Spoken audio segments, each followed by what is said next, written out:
Beyond the newsroom, where untold story is revealed. Oyo alete etteeka ly'emmwanyi bwe libanga ddala lirumba Baganda akomererwe asaana kufa bw'aba teyeenenyezza kudda eri Katonda. N'oyo awaayiriza President Museveni nti President Museveni tayagala Baganda, Abaganda nga baasize okuwa ebifo balina bifo okugeza ye yennyini President mukyala we Mama Jane Kata CDF tukate kwogera mu ngero si Baganda baki ate gwanga lyabwe si musango si musango baki bagwanga ki Banyankole obalumiriza nti Banyankole waliyo nga babazaala wakoze DNA yabwe lwaki wakasanje Baganda bwe boogera tetubawakanya nze mbawakanya Museveni sirina bukakafu nti Munyankole mumuwaayiriza kumuli isango kati omuwadde kuba Muganda faananira kuba Muganda kubanga muwulira nti Muganda w'ekisozi yeddira nti baamuwa n'omutuba era bwe tuba tukuba Museveni tukuba mwana waffe. Omulungi agenda mu maaso n'okubeera ng'oti labako Beyond the Newsroom okusaba soko subscribing ate bwo subscribinga oba okoze ekisinga okuba ekyomuwendo video eno nno nkusaba era ogimpereka like bw'ogiwa like oba ogiwadde muliro ogugitambuza ate eno yali eyo n'agenda mu maaso n'okubeera ng'agiraba. Ndina omukulu Shanex tematema ku nsonga ekutte wansi ne waggulu nga bangi bagamba nti emmwanyi eno singa egenda mu maaso n'okubeera ng'egattibwa nga bakwata ekitongole kya UCDA nga ne bakigatta mu Ministry of Agriculture kigenda kubeera nga kitataganya omulimi kwoteeka n'okubeera nga akatale k'emmwanyi oba oli awo kadobonkana ng'omulimi ali eyo wansi ewaffe tajja kubeera nga agifunamu. Ebuvanjuba n'ebugwanjuba ewaka wasigalawo ewasinga. Beyond the Newsroom gwe mukutu ogukuleetera ekyo ekisinga katiranga naffe ng'oyita ku noti 771 44 53 ne noti 744 26 41 na bino bikulu tetulanga bafere tetulanga basawo ba kinnansi n'abagwa mu koowa eryo mwebale kutuwagira. Thank you. Wabula gwe teweewa bbeeyi. Yes. Singa mubeera na group mwesalirawo ebbeeyi gye mulina okola ki okutunda. Kati bwe mubeera mu group mukatinga gap eyaba middleman ne mwesalirawo. Kati middleman bwajjawo akutegeerera kuba abamanyi deno toyina gyodda yeye final gwe tolabangako balimi ba kasooli akwata esente ze n'agula ensigo ya kasooli ku mutwalo ekiro n'agiteeka mu ttaka n'aleeta ebijimusa n'afuuyira n'ateekamu okukoola n'amaliriza nga kasooli amutundidde ku musiri amakoola ge tuyita amakoola tabadde na plan wrong time plan tagirina. Oyo singa abadde mu kibiina n'afuna banne mu kibiina wizin ne bamuwamu ka support kasooli oyo n'akula n'amukungula. Already mwina akatale bbeeyi yammwe tumanyi tugenda mutunda 1,500 mmwe kasooli ne bwali kisalike bbeeyi atya owamwe mwina Kenya yensonga lwaki olaba nti ewaffe Uganda tulima ennyaanya ennyingi mu byalo gye tuwangaalira emmoloka neeva e Kenya interesting ntera zisange mu bende gye ntera okubeera neeva e Kenya nereeta ennyaanya neziteeka mu kisenyi negenda emubende ewaffe eri wansi ebutoloogo ku musiri wennyini ne batikka mu nnyaanya ku layisi ne bazitwala e Kenya ez'ebbeeyi ewaabwe ze batasobola kuguza abantu lwakuba ebbeeyi yazo bazimanyi baleeta Uganda ne tuzigula wano mu kisenyi ebbeeyi empitirivu ne batwala eza layisi ezaffe ze baguze ku mulimi kanziriremu ako gambye owe Kenya atiika ennyaanya ezivudde mu bibiina ebyegattira awamu ewaabwe e Kenya ne bazireeta ne bazituguza ku bbeeyi eya waggulu mu kisenyi n'avuga emmotoka y'emu n'agitwala ewaffe emawogola ku kyalo awasembera ddala deni alimye ennyaanya ze nga talina katale n'amugula ku layisi ne bazifulumya Uganda ne zigenda ne zitunda e Kenya. Eno Uganda naye gavumenti yaffe waliwo olunaku olwali lukedde netunula mu bintu bwe biti buzibu si bwa gavumenti gavumenti ekwadde physical policies n'ekwa amateeka agalambika enkola n'ensasaanya ey'emirimu mu Uganda. Tuli mu open market. Uganda is an open country. Okkirizibwa okutandika business sawa yonna n'okulozinga n'okola ki tolina teeka likulemesa ekyo kati ffe ng'abantu nga tetunabakaabira gavumenti omulimu gwe tukola gwe guno gavumenti abantu abamu gwe bandikoze kusomesa abantu naye bw'osomesa babiwulya babitegeera babisa mu nkola oba jasika togera ne bagenda nze naawe abalina ekirowoozo kye kimu twekolamu omulimu deni nkugambye mmwe kati namwe mulina eddoboozi lyammwe aba media omusango bwe gukwata ku kasirye musitukira wamu ly'eddoboozi n'omulimu lyalina okubeera nti ekiba kyennima bwe mba nga ninaye munnanga alima kye kimu tukole omukago tunoonye akatale akawamu tweyagalire mu ssente zaffe naye bwe tubanga tukyali kati ekyemwanyi tokiraba ekyemwanyi kino akifunamu kyasinza okuba kerere ekerere gyakuba gwatakifunamu omwegatteko ntera kozesa kigambo kino omuyambe okulinnya negotiation stake aba betting batera nnyo bikozesa eyo ababeera omuyindi yamukubye oba tamukuba stake erinnya negotiation kati ababaka ba parliament ababadde mu parliament mu especially ebbanga lino lyona lwakuba bino byotogerako biri mu bitabo gyebiri just kukebera bukebezi n'omanya kiki ekiriyo mwaka yebisibosanga nga gyekiri ng'omanya kigenda akosa abantu lwaki tokitandikirawo mu myaka 6 weba ba executives ba minister we bakiteesezaako eno issue yandibadde yanogerwa eddagala balinze ku maturity period just because we are heading to the next general election. That's why always kino kyengamba abantu omubaka goronda is not against the service you have to get naye ekyatunuulya kyekiriwa his next election into a political position. Awo muzungu bwakugambira nti no, we have opportunistic politicians but we don't have leaders. A leader will foresee what will happen tomorrow. An opportunistic person will see what can favor him to win another general elections. Wetudirayo ku statement yegamba nti bafa nnyo mu kuuma position zaabo okusinga okuweereza abantu ababateeka mu positions. Abasinga 80% of politicians we have, they are not about the service y'omuntu gyateekeddwa okufuna. Naye afuba okulaba nti no mpangudde ntya okudda mu ntebe. Jjukira abasinga, when you ask them wasoma ki?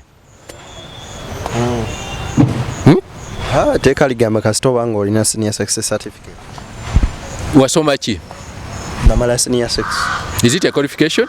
Not, but constitution kyekyo kyesaba. Tetuganyi. Anything equivalent to that. We are going in a factory.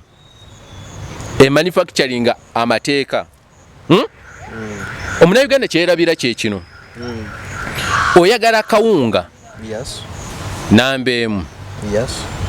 Otaddemu faji wa kasooli ng'osuubira nambeemu. Kyogamba oba ogenda funa kyacu. Oyagala nambeemu. Kale katudde wano abantu basinga bitegeerera. Oyagala omwana afune first grade. Tofudde kumutwala kusomera asome naye omuntu tekunaku lwa exams naye ng'oyagala first grade. Omugenzi kye yali asinga okukola bwe buzibu bwe tukyasinza kati ffe Uganda obuzibu bwe tulina bino bye twogerako emyaka 6 ekibadde ekyayisibwa na executive mu myaka 6 kibaddeyo. Obadde tekyetaaga muntu kuva mu bwengula kujja kunnyonnyola bana Uganda nti bannange mmwanyi muli wano naye nga waliwo ebirala ebibadde bigenda resistance yandibadde yakolebwa dda ntino okay lwakuba ebitongole bya gavumenti byonna tebiri 98 byokka bisingako naye ebimu babireka naye bagamba ebyo tubirese aho wetwali tuvira ne tugamba mwebale nnyo muliyisiza kino naye kino nakino mutukireke naye nakyo temukikwatako nakino ekyemmwanyi ffe ng'abalimi kitukwatako bannange mukitulekere tegwali mudumu gwa mundu ntino bwe kitabeera kirina okubeera an idea but kati tugenze ku level eno gye bali mugamba ntino political statement yagambye etya Speaker, make sure those Bagandas don't get numbers. Ebyo make sure nze nakiwulidde personal nakiwulidde naye njagala afuna context where was it coming from. Make sure they don't get numbers. Where was it coming? Manye there is a lot of weakness and gaps mu parliament. Genta sobra contributing at one person. Wadenga ayinza okubanga gwe tusooka okulaba njagala ku attributing to all failures of parliament are attributed to all members of parliament. Kaweddemu. Failures of parliament to the public of Uganda are attributed to members of parliament sitting in the house at that particular moment over time.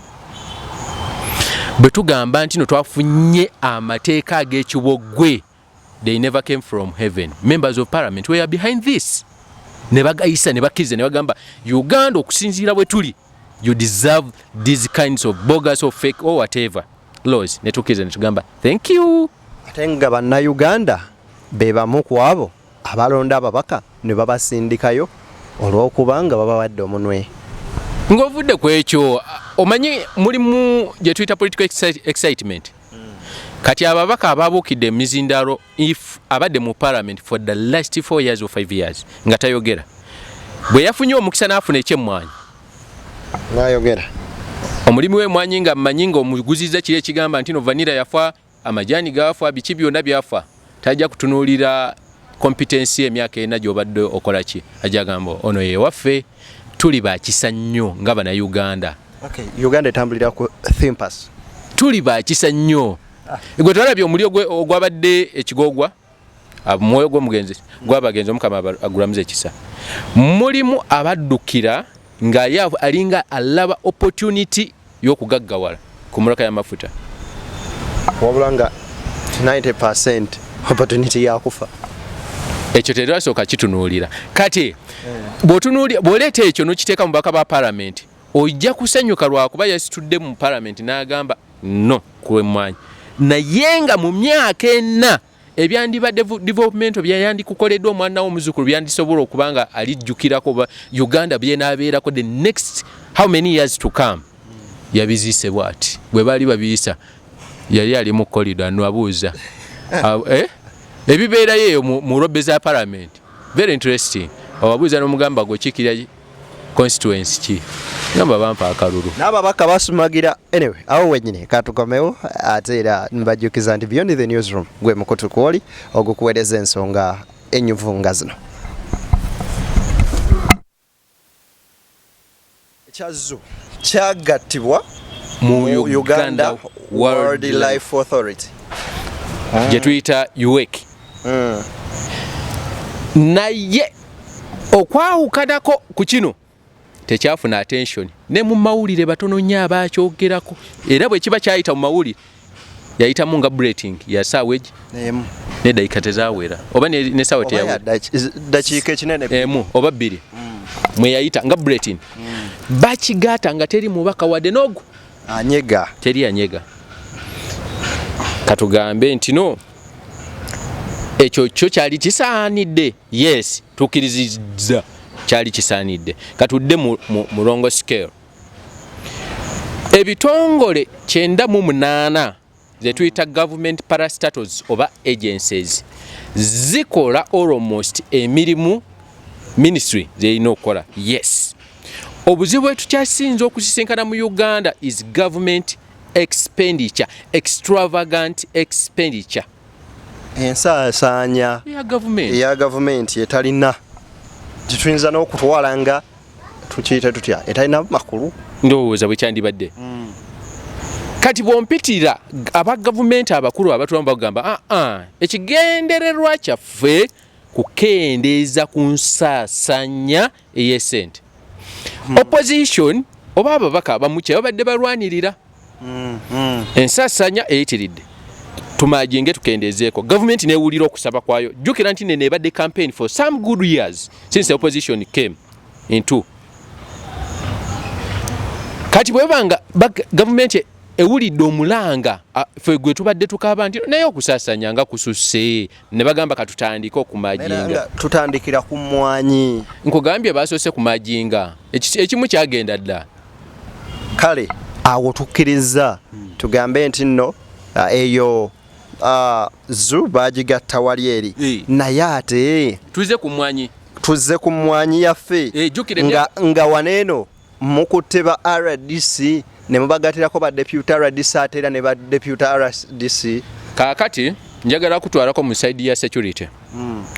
We tutudde wano bwe banga abasirikale bajja otukwata wano tebasobola kuggalawo mulundi gumu wonna wonna bwe baba batuzingako batulekerako side gye tuddukira gye banaatukwatira no omanyi bw'obanga bagamba nti no if you attack an enemy you have to ensure that you leave an escape route kyova olaba nti no niwe banga bagamba nti no deno muzi wa misango ali ku KBS okugeza tebazingako studio yonna yonna balekako side just in case oyagala ku escapinga wosobola okuyita oyitire awo ni bw'obanga ogoba katugeze omusugu lingidde mu kinnya bw'oba oteekamu olina okufuba ogulekerako wegukola ki weguyita wegufulumira kati bwe mbanga nze mubaka wa parliament abadde akaaba ensaasanya ya government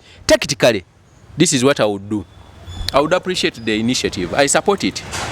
Wanje no bagamba mukoze bulungi bagamba mwebale kujja tumajinge UCDA egende mu ministry ntandiko kukwata PS nga accounting officer wa ministry ya agriculture ku sente kati tuina parallel ministry efuna sente zayo PS za accounting gira ne tufuna executive director wa UCDA naye afuna sente accounting wani kye kibuzo bwemba musaba expenditure report ya jiwani ajiwa president ajiwa minister.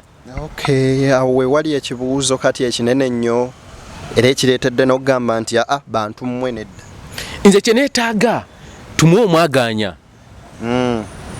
jangu obeere mu ministry right ministry yo obeere nga you are directly accounting to it nze anoonya corruption ayagala okugendeza corruption ya Uganda mba nfunye omwaganya nti no bwengenda mu ministry mwafuna billions 2 under this millions 2 ezimu zaali zinogenda wano nawali accountability wane zaali wano zakola ki bwogenda mu ECDA deno nogenda n'obuzza executive director oyo nakagenda mu office y'emirundi mingi ate bwe ntandika kwogera ku bibye nange oba ku bibye byemmanyi ebyo byanjawulo bya lunaku lulala siganye emwanyi ekoze bulungi yes deno UCDA yakagula kilomeka ez'emwanyi mu Uganda ewafe oba mu Uganda yonna yakagulayo kilomeka bajja akuwa reporting nga bakugamba nti emwanyi ya Uganda etundiddwa ebweru eri mu kilo bwezi ne bwezi naye tebajja akuwayo ne half kilo UCDA gye yakagula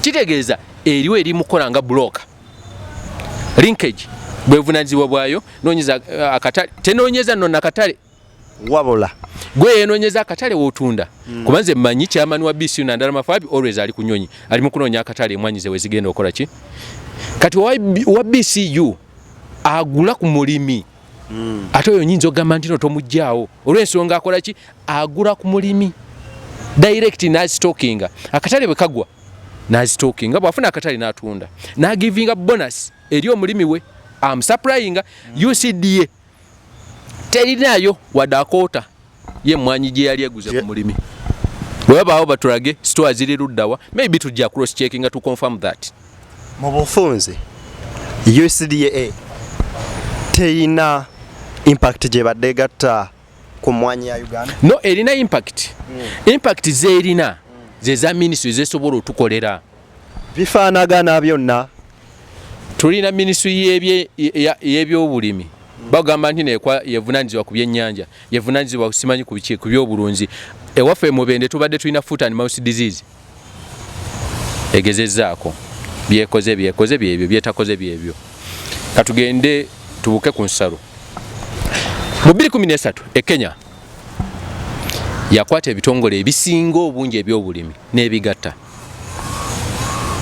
bwe mala obigatta olw'ensonga nti mu bikola tebakola physical study ekitakoleddwawo ne Uganda ndowooza njagala abantu batwawulemu kuba nti no bwe tuba nga tumajinga tubijjeemu politics Kenya baabikola nga tebeetegereza bulungi kye bali mu kukola repercussion ezirabibwako ne baddamu ne bakola review olw'olwaleero luno ekintu ekyasinza okuyingiza essente Kenya gemata gali under ministry ya agriculture era gamu getunyowa ne Uganda gaveeri era Uganda ekisobola kufulumya amata gagende Kenya ekyo kolendeko ndege tunywaga mugaveri genda mu supermarket maduka ga supermarket ge mangu buli logenda nga mu supermarket kawera product gyogula manufactured from where olabe Uganda yali supplying etunda mate Kenya nalike na Ivasha ngosobola okutambula over 50 kilometers plus ngoli ku farm ya muntu ente nze kyensinga okwetaaga mweno saga yona eriwa nesaga police government nga bwerese aba opposition ate bandibadde basaale nnyo lwaki ngamba ntino bandibadde basaale nnyo kyabadde basaba government okukola kyeri mukola katate bo bagenze ne badde eri ku defininga kiri kye tuyita opposition kitegeeza niwe kibeera kirungi toyina kukkiriza you have to oppose buli lwokkiriza kitegeeza mandate ekuweebwa oba gyowewulira ntino gyolina okutambulizaako ebevuddewo interestingly issue ya 2018 weekomeddewo nga tugenda mu kalulu nina mukwano gwange omubaka omu yagambye ntino abamu ku babaka banne mu parliament gye babeera baali baafa dda postmortem report nga bamala dda n'ozikola nga bayise ne Ssaabasumba ayimirizaawo saala nga kiraga tebadda naye ekyemmwanyi we kyazze wali owuliddeko ntino ebyamagero byange biri wano balabenga ekyemmwanyi ekikomezaawo Yesu akoledde ekyamagero wali azuukidde nga babadde bamutwala bateekako omusumaali ogusembayo tumulekayo yazuukiridde wano Omulungi agenda mu maaso n'okubeera nga otilaba ku Beyond the Newsroom okusaba soko subscribinge ate bw'osubscribinga oba okoze ekisinga okuba eky'omuwendo vidiyo eno nno nkusaba era ogimpereka like bw'ogiwa like oba ogiwadde muliro ogugitambuza ate eno yali eyo n'agenda mu maaso n'okubeera nga agiraba ndi n'omukulu Shanix okubeera nga tutematema ku nsonga ekutte wansi ne waggulu nga bangi bagamba nti emmwanyi eno singa egenda mu maaso n'okubeera nga egattibwa nga bakwata ekitongole kya UCDA nga ne bakigatta mu Ministry of Agriculture kigenda kubeera nga kitataganya omulimi kwoteeka n'okubeera nga akatale k'emmwanyi oba oli awukadobonkana ng'omulimi yali eyo wansi ewaffe tajja kubeera nga agifunamu naye bwe tutunuuliramuko Shanix engeri gy'atunnyonnyola atulaga nti ate Ministry ya Agriculture esobola okubeera nga ekola bulungi singa ebyogerwako n'ebyo batadde mu mpapula nga biba bigenze mu maaso n'okubeera nga biteekebwa mu nkola deno sigamba ntino singa majingi kyekola erinnya lye lifa twetiika UCDA kyendi mu kulabako mu mpapula nga bwe kiri erinnya life kiremu okubeera ne autonomous power kijje mu ministry kikole mu system ya ministry kitegeeza bw'obanga gwabadde mukugu mu kusomesa emmwanyi era ogenda sigala osomesa ki era ogenda sigala omulimu gwo nga weeguli naye nga olina principal accounting person ye PS wa ministry nze mu byonna siganye sagala tunuulira individual njagala roles nga bwe ziri bwe tubanga tugambye ntino tugezaako expenditure okugisala nze njagala bana Uganda bawagire ekiteeso kino kuba ntino kati twafunye fueling twakopye omubaka wa parliament kyali mu kugamba ntino Vadira yafa yes tukirizizza yafa ani yamuta ministry yamuta etya temutubuulira mutwenga postmortem report ezo tuzisome batta akatale ka vanira naina anko wange Luwero nga ina over zaali mu acres nga zisoba mu 10 eza vanira ndi omu kwabo abaali batandise okulima vanira kuba twali tetunatandika nemma yali mitwalo esatu nakkamu gumu 2 n'amaliriza nga agenze mu 10 yamutema by the way manyi obuzibu bwe tukyasinza okusinkana mu Uganda tetulikola nga tiimu ndi omu kwabo alina campaign z'ebyobulimi nali e Kenya njagikozesa lwakuba yeetuli okumpi teri mulimi e Kenya eyeenoonyeza akatale bakuwakawe kyebakola babeera mu gurupu nogamba ntino deno nze ndi mulimi wa mmwanyi nofunayo ne banno mulima emmwanyi nemumanya ntino mulima tani mmeka tani 12 kati netugamba naye ani gwe tulina omukujukuju wano yeddeno tukwadde transport genda Uganda tunoonyeza akatale bwe tugenda oguza deno najje e Kampala nanoonya omusuubuzi namugamba wae nina emmwanyi naye okugikuguza nkuguza mutwalo gumu mu 12,000 oyagala tani mmeka njazi kuwanga mu bungi bweti mu banga bweriti ne mu signing endagaano deno n'okomawo ewaffe Kenya bwe kiri n'ogamba anafunye kati bwe tuba tutunda gwe watufunyidde akatale naye obuzibu bwe tulina e Uganda tulima tutambulira mu crisis ever lwaki ngamba nti no crisis olima oba olumu osobola okuteeka ensigo embi mu ttaka nefulumyamu ekintu ekirungi oba olumu n'oteekamu ekifune ekifiirira ddala kati parliament omuntu omwanga agenda mu parliament n'asoma kitegeeza abadde mujagujagu ate nga mugezi already naye ate bali oba oteekayo lwakuba twamukubira mu ngalo gundi yagamba nti no tugende n'ono ne tumuteekayo naye nakkiriza n'abeerayo mulimu ababaka kino kyokka nkibogere wano kati bw'otunuulira districts nga Kiboga Kyankwanzi ndowooza zaafuna omubaka ogu Kaya Christine omukyala tetulabako ku mwami wa Kiboga East wa Kiboga West tetubalaba owa Kyankwanzi Sebikali Joel talabikangako kabo mukyala Christine kabe bingi naye ababaka bano tuddayo ku thimpase card gyoyogeddeko making sure nti baziika olaba bannayuganda nti tulemererwa okukwata ku nsonga entuufu ezanditulumye ne tutunuulira ebintu ebiri okumpi nti omubaka bwe nafiirwa omwana yaweereza emitwalo 10 yaziika naye nga si gwe mulimu gw'omubaka omutuufu gwayo nina mukwano gwange mbaddeko naye okubiridde akasimu era akebedde lisiti ye nangamba omanyi ku ssaawa eno nina okuziika ono era n'aweereza amabugo nga ndi naye bw'otagaweerezayo opponent agenda akola ki agenda ateekayo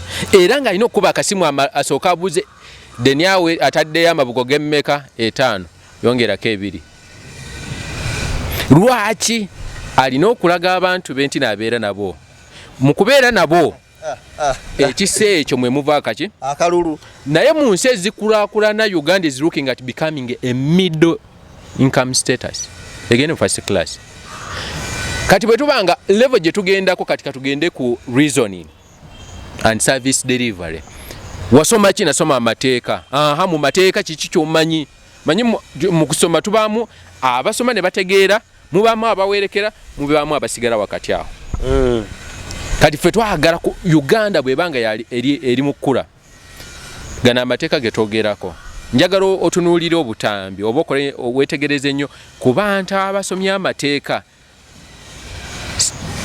stake yaabwe eri etya ku nsonga y'okumajinga UCDA ku ministry ojja kulaba nga byanjawulo flow of their statement is different ku bano betusanga nti no genda onsomere kino emwanyi bwe nagenda mu ministry ejja kubeeranga vanilla ejja kubeeranga gundi ejja kubeeranga gundi funa attributes ogambe nti no statement ya speaker gye yakoze eri emu ku ebyo ebikosa ki era statement ya speaker etagetinga egwanga bweti ne bweruti abo be bantu b'obenkugambye nti abawulira obuwulizi ono yasoma amateeka tadda na bino byakukaaya n'agamba oke mulese bbiru kanjeetegereze birungi ki ebigirimu bibi ki ebigirimu era bw'anaaba asensula n'okunnyonnyola ensonga agenda tunuulira ensi endala zikikoze kitya nze ndimu omu ku abo abakkiriza nti amateeka gano bwe gabanga kumajinga kuzze bakukole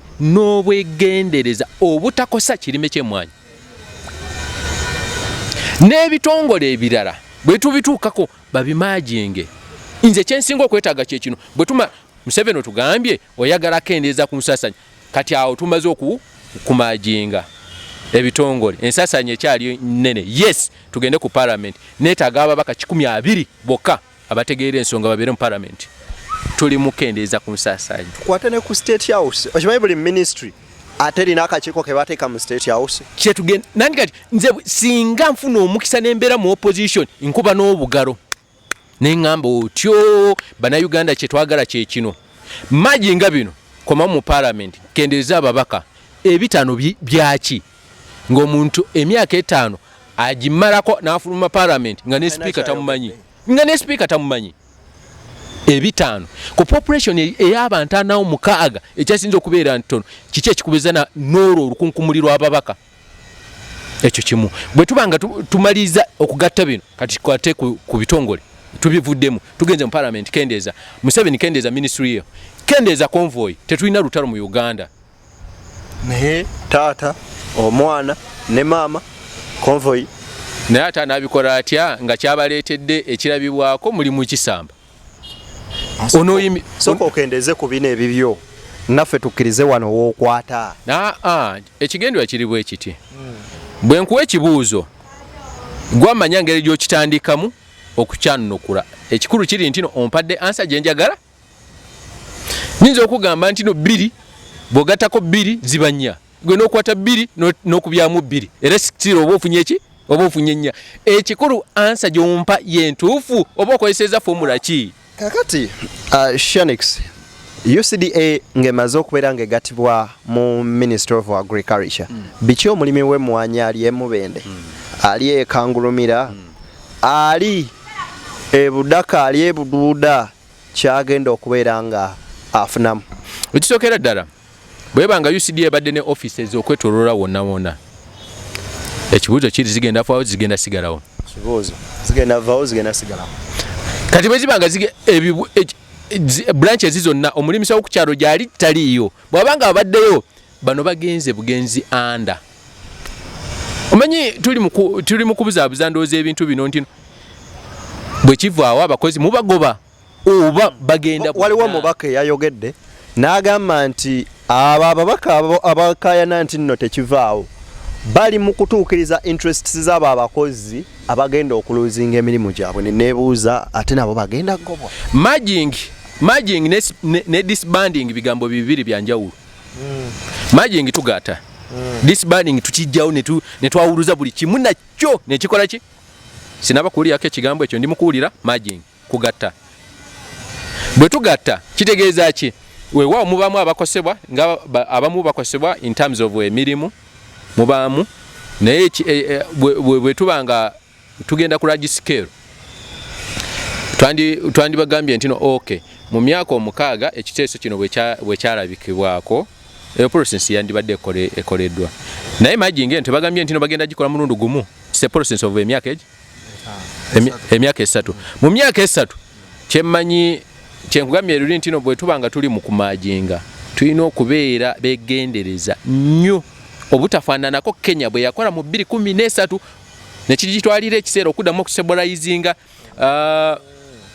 Malaysia yamajingako ebitongole ebisinga naye bw'otunuulira Malaysia ku speed kweri after merging so kati wano expenditure eno ebaddewo tusobola ogitunuulira netugamba okay bwe tubanga tumajinga ani akosebwa ani atakosebwa naye twewala tutya abantu baffe obutakola ki obutakosebwa naddala naye okusingira ddala omanyi ebintu bya Uganda toyina kwogera nga toyinaamu assumptions ebya Uganda mulimu endowooza eyinza okuvaamu negamba bwe bibanga babadde mu weeks 2 you work abakozi bayo bafiira emirimu bameka bafiirwa emirimu lwaki ababaka tekyabakwatako ne basirika ekibakuteko ono ku mwanyi lwa nsonga nti ababaka abasinga babadde ne national bed nga be ba suppliers mu UCDA okimanyi ekyo gwe tunuulyako mubaka bafe ab'omu byalo tuna ekibogo olabe genda omubaka wo omukyala talina yo national bed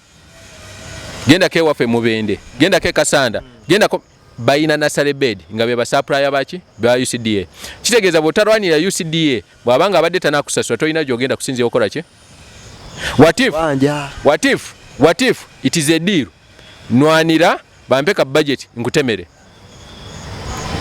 nakyo kisoboka omanye Uganda everything is possible not until someone dies ne muvayo ku ntaana ne mumanya nti nikikomya Shanix ebizibu ebiruma abalimi b'emmwanyi ansa yabyo yakuimajinga UCDA very brilliant question very brilliant one kati ebyo twandibadde tubuuza ababaka baffe nze njagala sigala kweri principle nti n'obuzibu bwe tukyasinza okusinkana mu Uganda okusoma kwaffe kukyali kutono nnyo naddala mu biwandiikiddwa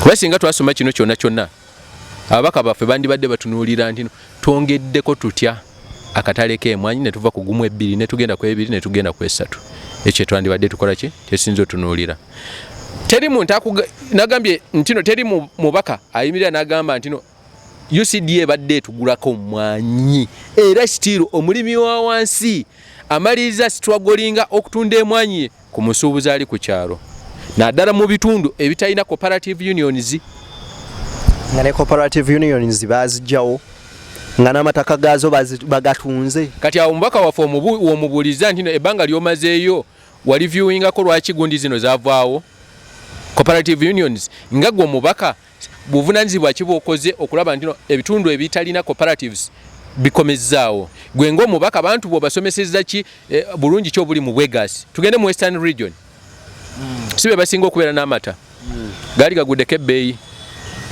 bakikola batya okubanga amata gaabwe tegagwa akatale. These are benchmarking. You don't need to go abroad of the country to benchmark. Benchmark in an area that you believe someone can travel within 2 minutes atukeya some. Nze tekingana kusibutuka wano n'engamba nti nomanyidde no nzikiridde embalala.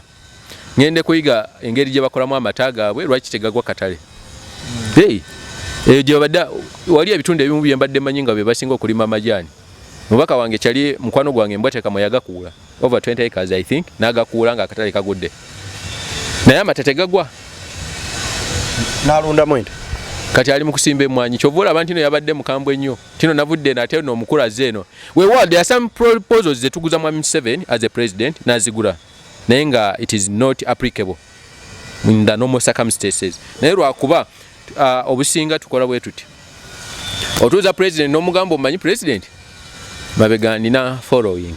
And he's a kind of a person who believes in the following because he's looking at the next general election. And ayagala numbers.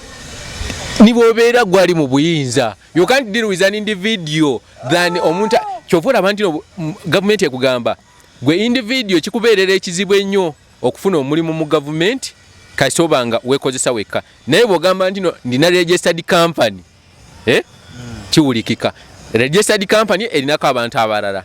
Bokozesa naye gwe individual nogamba nti ndina amagezi nsobola okukwata ettaka ne politician yena yeetaaga numbers. They are the one that constitute his victory. If you don't have numbers you have nothing to tell us. Kyovula abantu ne muteeka lino teri mubaka eyabadde ayogera ku UCDA maaja nga tabukira muzindaalo tasobola agenda mu kyalo n'asomesa abantu n'ababuulira obulungi obulimu emmwanyi naye era sira ajja kumaliriza ku radio z'omu byalo nga tagenze asigadde ku radio z'omu TV ku ez'omu Kampala ne TV z'omu Kampala naye omuntu omulimi tali Kampala gw'olinayo omusiri gw'emmwanyi wano era ojja kungamba kiboga nze nkugambye ennimira Mubende n'ennimira Embaale naye bw'ombuuza wano ka puloti k'emmwanyi ndi munywa kaawa asooka ne kaawa ate gwennywa ndi selective si buli kaawa nti n'omubuukira nsooka kubuuza akolebwa wa emmwanyi gy'otaddemu Arabic oba ndi Robusta oba oli mu Kintabuli. So not until we wake up as a country naddala fe abantu abali wansi omuntu waba ayogera ku nsonga akunnyonnyola genesis yayo and where it's taking us. Kakati ekisinga okuluma abantu kwe kulaba nga yali omulimi w'amajaani yagakuula n'agajjawo. Ekisinga okuluma omuntu ye muntu ali mu Busoga nga yalina ebikajjo bye nga yabisaawa n'agamba kati kansimbe ku mmwanyi kubanga emmwanyi kyekirime ekisobola okuwangala over 40 years nga weekiri abaana n'abazzukulu ne bakisanga naye ate nakyo byempulira eyo ababaka baffe bagamba nakyo bakikuttemu. Deno ewamwe ekiboga bwe nkubuuza ekyakujja ekibogo ojja kuŋŋamba nti munnange nali noonya okukola naye nga newa mwandisigaddeyo ng'okola emirimu tegiriyo era wandibadde okolayo bino byoli wano e Kampala okukola n'ekibuga bakola ki babyetaaga naye n'ogamba kanse tuwe ku kigere nzijja wano njagala kudda ku balimi baffe nagambye nti obuzibu bwe tukyasinza okusisinkana buli kye tukola tukikola in terms of emergency. N'omulimi ow'amajaani singa akeera ku makya n'agamba I will not depend on local market kanime ekintu nga kigenda for export kyanjawulo tetwagala nnyo okukola value addition. Kati waneno we tugenda okuddirayo nti level of education and understanding y'Abannayuganda weeri naddala omulimi tugambe nti eri wansi oba tebafunye kubuulirwa na kusomesebwa kutuufu ku kiki kinakolebwa. Obuzibu bwe kyasinze okubeera nabo mu Uganda government erina obuzibu bwekola ate si wano wokka kibeera deliberate ne government zonna okwetoloola ensi yonna bw'oba waliwo twali wanne nkugamba nti mu bukulembeze abantu kye basooka okuyiga how to manage and lead the people. Uganda ba politician be tuyina bamastering ebintu biringa bina: level of literacy, infrastructure, ebyenjigiriza. Lwaki abantu bebanga infrastructure yafe isige masomero biki nga bibi ofuna bokulemberanga nabo engudo bwe zibeera embi nebyentambula kwabasalirawo akatale bibeera bwote enjigiriza kitegeeza nibwo obiteeka mu biwandiiko teri agenda bisoma. Kati abo abakulembeze be tulina bamasalinga art of reading. Kati fe obuzibu bwe tusinga okusisinkana tugamba tutya omuntu waffe aba afunyemu n'abukamu nga gwe bwava ekiboga kati ojja n'otusinkana tugamba katusomesa ab'ekiboga baleme okukkiriza okumakinga more of the same naye tubeereko n'echanges zetukola ki zetubuildinga. Olwolwaleero luno abalimi baffe bandibadde nga gavumenti yabasomesa kati gavumenti kyetakola lwakuba ya masteringa kali how to manage society and how to manage people. Akoko yakasoma nekakwata bweti kati bwe mmala okuleka bweti nosigala nga oli mwavu so that oyina okubasinzanga Katonda which is wrong. Bino babireka kubeera nga tubayimusa kiki ekyo ekisinga okulobera abakulembeze baffe ne gavumenti eno okusomesa munnansi kyekituufu ekyokukola? Temujja bawulirizaamu gwe wali okubyeko olukiiko olw'okukyalo n'olaba abagagga babeera mu nkiiko z'okubyalo zibeeramu era bantu baffe lwaki be babeeramu be balina obwetaavu obw'okwagala. Omugagga akera ku makya nga mmanyi bizinesi yange ngenda tikula konteyina ngenda kola bwenti talina budde bwe.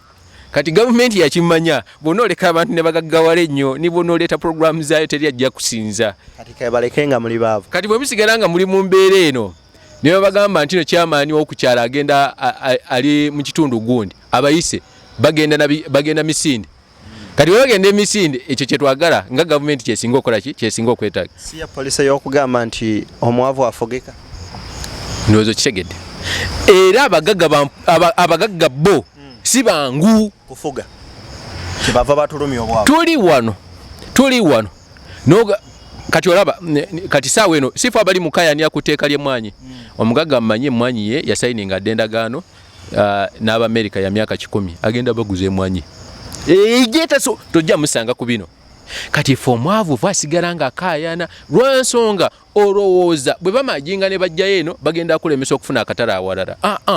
Gwe beera sharp striking a deal yo tera nnyo okugira n'abalimi ne mbagamba nti no mmwe bwe mubanga mwagala tuve mu bwavu tukole bwe tuti ebintu byaffe naffe tubiremere funayo omugezi deno tumuteeke mu sente ife agenda tusakira akatale asayininga endagaano agende Kenya agambe nti ewange ekiboga tugenda kulima kasooli etaamu ejja mwetaaga tani mmeka somero mmwe nagamba twetaaga tani 2 tusayininge ku sente mmeka nusu 12 kasooli kati ffe ekiboga twekwate ng'ekitundu abantu bameka abantu 50 tulime tugenda twala mu somero ewa e Kenya. Kati omulala asigadde atali mu grupu yaffe ajasigala kasooli yagudde bamunguze 2 nze nedononga tuli eno tusekera mu kikonde owaffe twamutunze ku jeri Sharix tugenda kuberaga tuddamu ere tukasaganye ku nsonga eyo lwakadde Sharix tumbe betusibule baddayiga njagala saba na Uganda ekintu kyokuba kibalooza ndino tekisoboka emwanyi muzirime muzirimire ddala era bw'owulira omubakawo ng'agamba simanyi mubuzi ezizo wazikudde wazitemye muzirime bwe mumala okuzirima twekolemu ebibiina countrywide. Nze advocacy yange ebeera kukola group bwe tunamala forminga group eiza gavumenti egaana oziregisteringa nti tetujja ziri organizinga tujja kuvaamu abagezigezi tunoonya akatale kaffe tuzifulumye bwe tumala ozifulumye ebweru obwavu bwe tuli mu kulowooza nino tebusooka ne gavumenti eno mujja gifunza naye ababaka baffe abali mu parliament mu appreciating eno idea. Kati wano mutwala omukisa okugamba nti mwami Museveni mufune we mufunziza naye mumanyanga bwe mukikola kirina okubanga kirina basis n'engeri gye tugenda okuguka nti bwe kuba kusala tumalirize kino tugende mu parliament tugende mu Mwami Museveni tugende ku ba ministers sente zaffe tuzize wano kati awo omubbi wa sente gwe tuyita corruption tuba tetumufulumiza Uganda. Kale mwebalegenda mu maaso n'okubeera nga muzigoberera nze Deni n'omukulu wa Shanix akumata kumira mpera ate tusinkane nga Mungu asiimi. Olina akasembayo Shanix? Njabagamba kintu kimu omukama abeere nga abakuuma emwanyi zaffe emwanyi nze nange ndi omu kwabo naye nza akkiriza nti no tugende mu ministry tusooke tuzinge si minister takyali Franka tumwebaze kuba kati omanyi waliyo kye yali akulemberako wano babaka baffe tebakigobera nakati olw'ensonga nti bwe tumala obubiisa bwe tuti buli omu agamba ebinaddirira naye singa kati we tutandika okumunyiga nti no mukulu kati tumunyige bulungi emwanyi tugikuwadde esigale nga bwe kitambula naye awatali ekyo agriculture tojjamu bubuzi weewaawo bwe tuti bwe tubatadde.